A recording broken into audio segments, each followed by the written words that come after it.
What's up?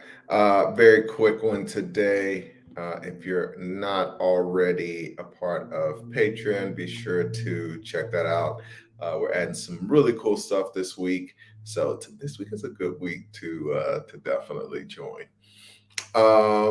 And if you're interested in becoming a business broker, hit us at broker@goodmerger.com.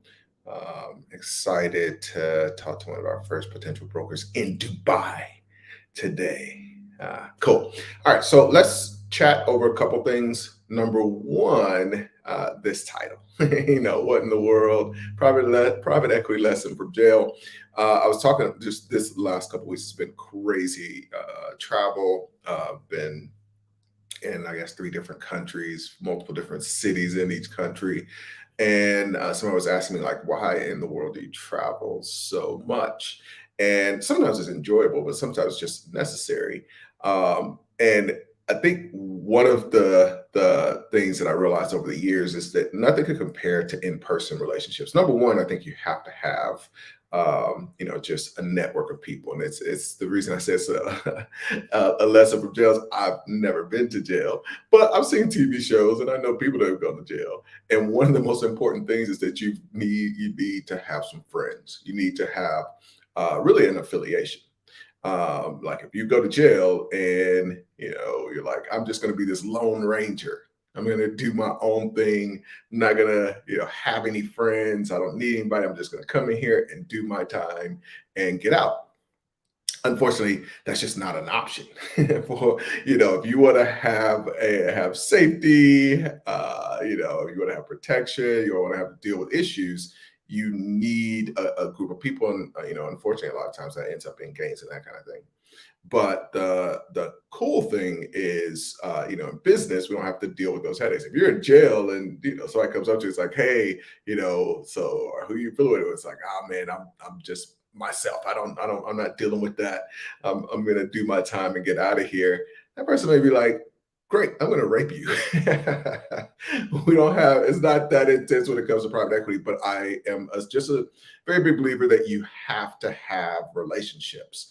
And I think we've gotten very comfortable these days with being able to build some type of relationship online, but I just don't think that it compares to building in-person relationships and having that in-person network. I think I've talked before just about I think those relationships, a lot of people are focused on let me get as big as possible, and have as many relationships as possible. And one of the people I was spending some time with was Justin Cook with Empire Flippers, and I was just talking about this philosophy of building deep instead of wide. And as soon as I met you, was like, dude, that's what you're the best at. So I don't want to have millions and millions of people. I want to have, if you take the 300 example, I want to have like some really deep relationships with few folks. And it just is in certain businesses that doesn't work. If you're selling t-shirts, you need as many people as possible to follow you. If you're selling businesses, it's almost a detriment. It's also funny. I was in a Lyft, and I've been using that a little bit more than Uber here recently.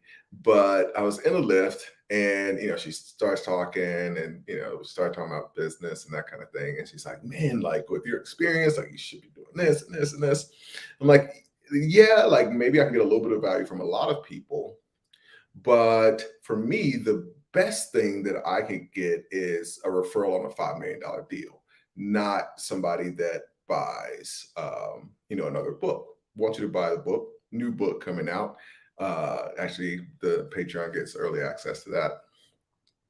But that just isn't as valuable. I need the $5 million business, and literally, we're talking to a really cool business in the southeast that fits that bill, and so I would rather have it. But that takes a deep relationship. Like nobody's going to flippantly refer their friend. When they're reached out and it's like, hey, I got this business, I built this $6 million business, and who should I talk to about this? if you only, they may have heard about you on the internet, but there's a lot more trepidation when you can tell a person like, hey, no, this is the person, I know him, I trust him, that kind of thing. That's what you need, but you have to have the right relationships in order to have those things come in. So it's not just building the deep relationships, it's building those deep relationships with the right people. So I say it all the time. In a time where everybody's trying to get as much attention as possible, it's more valuable to get the right attention from the right people. And then the other part of that is, I think that in person just is so much more valuable. You gotta watch the video, Jade. Jade, Fazit, are you really in jail? It's a lesson from jail. I'm not doing the video from jail. But yeah, it's been a while since I did a little clickbaity type of title. But yeah, so I think that while everything that you can do online is really valuable, I think it's more valuable when you do it in conjunction with meeting people in person. So whether that's that's one of the lessons we learned with our financing business is, the more that you are in person with people, they're gonna refer you deals before the people who are just talking to them online. You can have the best LinkedIn relationship. You can even have a great Instagram relationship. But if hey, in a couple weeks, I'm going to have dinner with this person, and this other person just hit me on LinkedIn or hit me on Instagram trying to get this referral, who are you going to send it to? Or I just had dinner with this person a couple weeks ago. Nothing compares, nothing beats being in person. And so that's what I want to encourage you. The reason that when it comes to these other things, there's a lot of people talking about it online and promoting it online. And even one of the reasons that I don't do as good a job just being here all the time and, making this a focus is that real private equity isn't done online. It's done through real relationships in person, pressing files, doing dinners, that kind of thing. And once you get over the trepidation of doing that, it's actually easier because when you're online trying to fight for attention, you're fighting against millions of other people. And in a lot of cases, those people are more beautiful than any of us. But bottom line is you've got to find those folks that you can build relationships with, and learning that as a skill set is important. It's one of the things that we talk about in Deal Makers Institute, and just all of these things. We're actually about to merge Deal Makers Institute and with another business, which is some other exciting news. But those things don't just happen because you're promoting on Instagram, and that's where the real money is. So I want to push y'all towards that. If you want help, it's one of the things that we do. We focus heavily on in Good Mergers, building these kinds of relationships. If you're interested in doing it from a deal maker perspective, check out dealmakersinstitute.com. And I look forward to talking to y'all.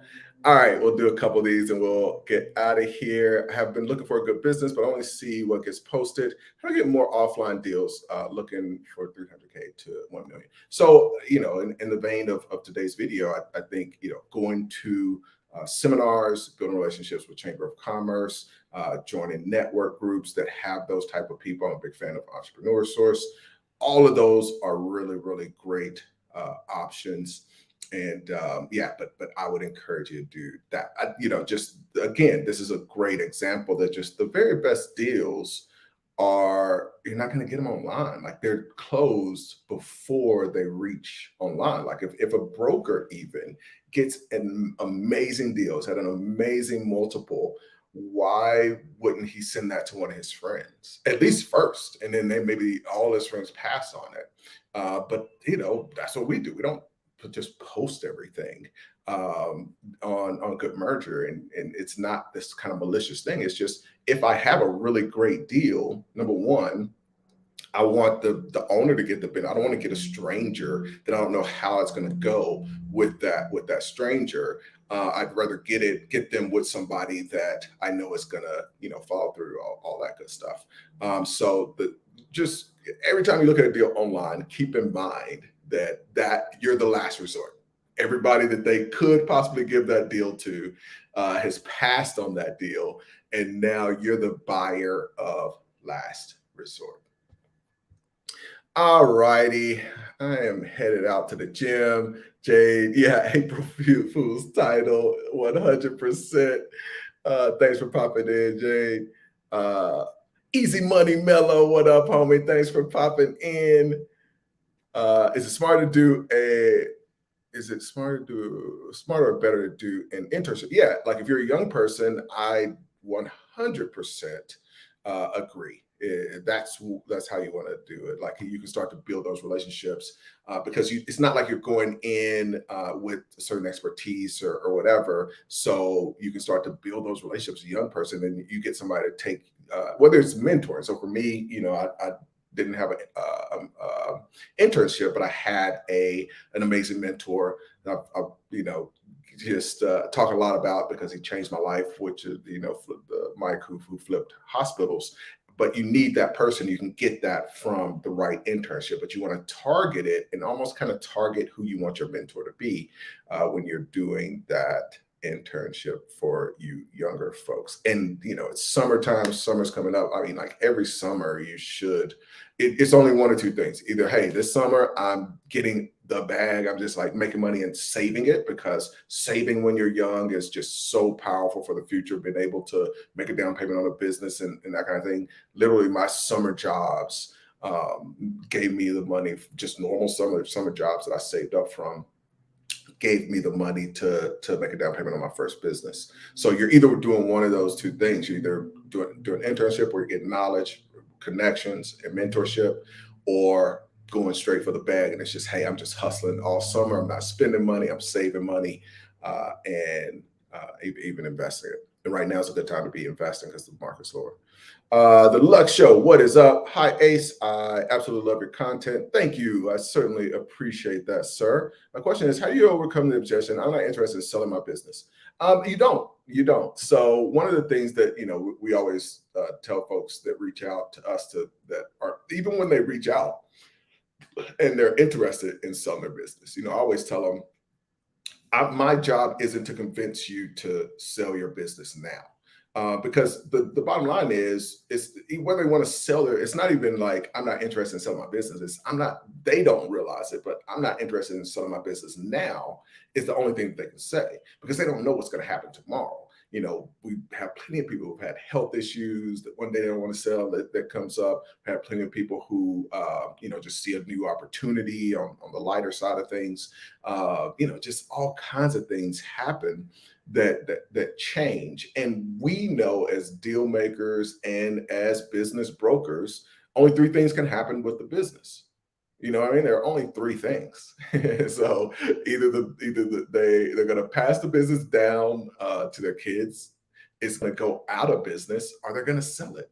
So they're not going to live for eternity. So one of those three things has to happen with that business. So it's not even when they say I'm not interested in selling, it's like, okay, great, not interested in selling now. But you keep that relationship. Just because you don't say, oh, you don't want to sell, it's like, no, one of those three things are going to happen. So you just stay in touch and continue to build that relationship. Like, hey, great. Well, if you're not interested in selling now, maybe I can help you grow the business so that when you do sell one day, that it's worth more. Here's some ideas that I have for your business. Here's how I can help you implement those. And you end up in this kind of just long-term relationship, because you don't want to just reach out and say, okay, are you ready to sell now? Are you ready to sell now? It's more about building that relationship. And again, when we're doing our good merger deals, that's a little bit of what we're doing, because it's in our best interest. Like if we can go in and we can do a consulting for equity type of deal, it's in our best interest to grow that business, because our commission is going to be bigger when they sell, and they get more money when they sell. So that's the route I would take. I gotta roll and say this is a little bit of a longer answer. I'll give maybe the Cliff Note version because I have talked about it before. But I'm sorry. Question is GCS. Hi Ace. How did you find your mentor? So going back to what we talked about, finding the right groups to be involved in, building the right alliances, having those relationships. And so I was a part of a nonprofit group, and they'd asked me, when I was there, like, hey, will you be a part of this? And, those types of groups are valuable because they're wealthy people. And so I was at one of the events for a foundation, and basically raising money. And one of the people was asking about what I do. And I told them, I basically buy and sell businesses.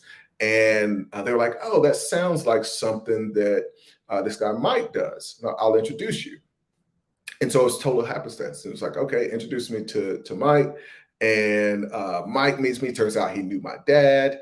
And I was like, yeah. So the guy was telling me that you buy and sell businesses. Like, I've been buying and selling businesses. Like, oh, well, tell me about it. And you'll start to realize, like, a lot of times wealthy people don't like to really talk about what they're doing, which is one of the funnier things about Instagram and everything nowadays. Like, the wealthiest people aren't really talking about what they're doing. If they're talking about everything they're doing on Instagram, it's not that they're the wealthiest. They need that money from you.